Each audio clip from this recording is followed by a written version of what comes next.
I got pregnant at 18. I was in an abusive relationship. I waited 25 days to tell anybody.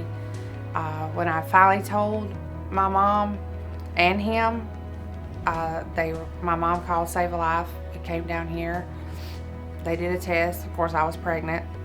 And the woman come in with the booties, and my mother's like, she just like throwing back at the woman. She's like, we don't need these. We're not dealing with this. I've already made a decision. I mean, you know, I wasn't ready to be a mom, but in the end, I wasn't given a choice either by the daddy and my mother.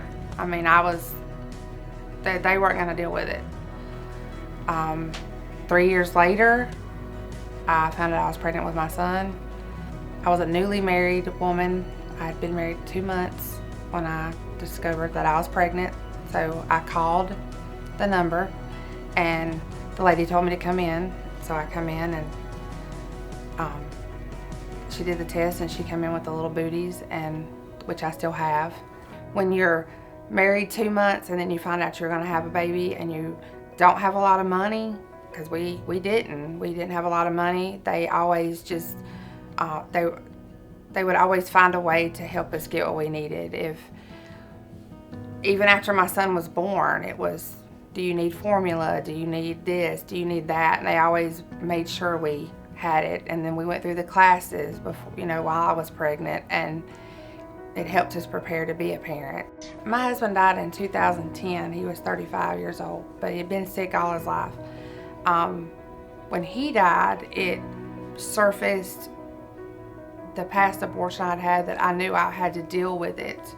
I had asked a friend of mine, and she goes, well, why don't you call Wiregrass Hope Group and see if they can help you? They offer counseling and whatnot. So I called, and the lady said, well, we offer a post-abortion Bible study, group.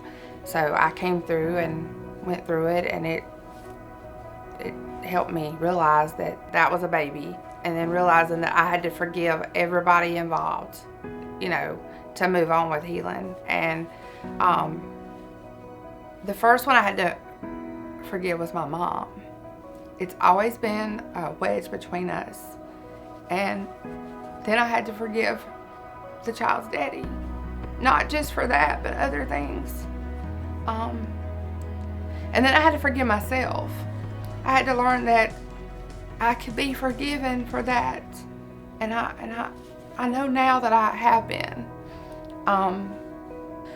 But the hardest part was forgiving myself. But it has gotten better over the years. There were other people that you could lean on that had been in the same situation. And one of the girls I still talk to today. So it really helped. The Bible study helped me a lot.